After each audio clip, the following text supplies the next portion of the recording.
even though you're renting it out and you're not living there.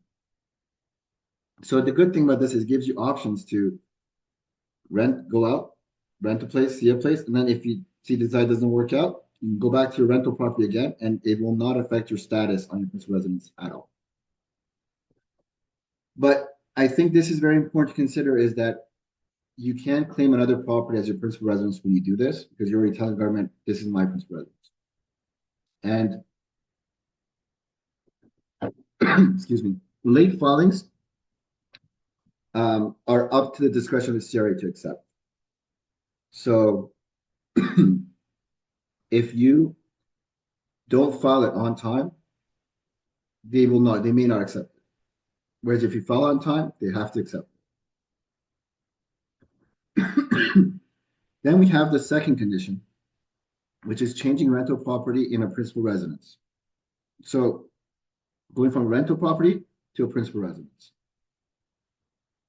You can make this election 4 years before the actual change in use happens. So same idea, but the other way around. So if you decide that in 2026 you want to go back into currently rented property, in 2023 you can tell the government, I'm going to make it my principal residence. So again, from that point on, you're sheltered and you get the benefits of any appreciation during these years.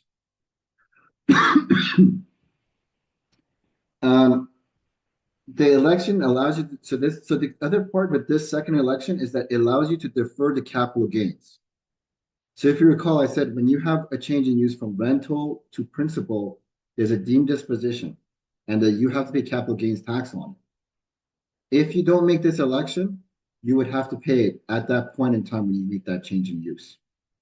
However, if you make this election also allows you to not to defer that capital gains tax until you actually sell that property.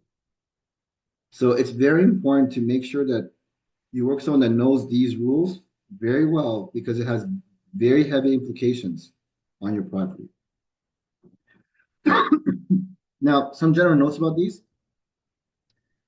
You can have an extension beyond the 4 years in special circumstances. So if you, for example, are working for a company that has sent you to another country and you're still working for this Canadian company, you're allowed to keep that principal residence for longer.